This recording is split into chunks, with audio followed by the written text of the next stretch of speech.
L'Antichrist. Un exposé du point de vue biblique. Par le missionnaire Ewald Frank.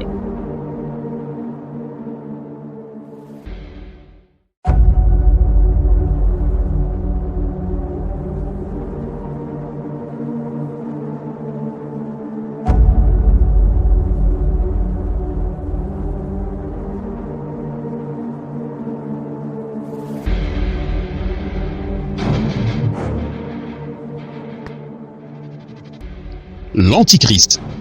Un exposé du point de vue biblique par Ewald Frank. La bête avec les deux cornes. Apocalypse 13 nous parle encore d'une deuxième bête. J'en écris à ce sujet. Et je vis une autre bête montant de la terre, et elle avait deux cornes semblables à un agneau, et elle parlait comme un dragon. Verset 11. Cette bête ne sort pas de la mer des peuples, mais bien de la terre, c'est-à-dire qu'elle ne vient pas des États de l'Empire romain, comme nous allons le voir, mais bien du continent nord-américain, où, en son temps, elle n'avait pas de masse de peuple. Extérieurement, cette bête ressemblait à un agneau, mais elle parlait comme le dragon. En qualité de deuxième puissance, elle personnifie les États-Unis d'Amérique dans la phase finale, aux côtés de l'Europe unie, comme nous avons déjà décrite auparavant. La bête avait deux cornes, ce qui représente le pouvoir de ce monde et le pouvoir religieux. L'un débouche sur l'ONU et l'autre sur le Conseil mondial des églises. Les USA qui avaient été édifiés sur les principes protestants sont devenus une grande puissance. Tout d'abord, beaucoup de personnes d'Europe s'enfuirent là-bas dans la persécution de l'Église catholique romaine. Ce n'est que plus tard qu'une immigration générale commença. Des personnes qui avaient pu échapper à la mainmise mortelle de l'Église catholique trouvèrent un refuge dans le nouveau continent. Les pères fondateurs des États-Unis étaient des croyants, des hommes qui craignaient Dieu et qui ont donné à la nation ces maximes. One nation under God. Une nation au-dessus de Dieu.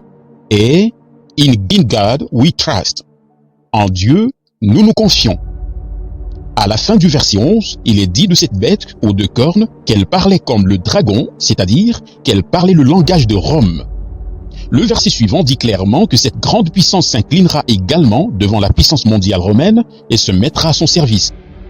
Et elle exerce tout le pouvoir de la première bête devant elle et fait que la terre et ceux qui habitent sur elle rendent hommage à la première bête dont la plaie mortelle avait été guérie.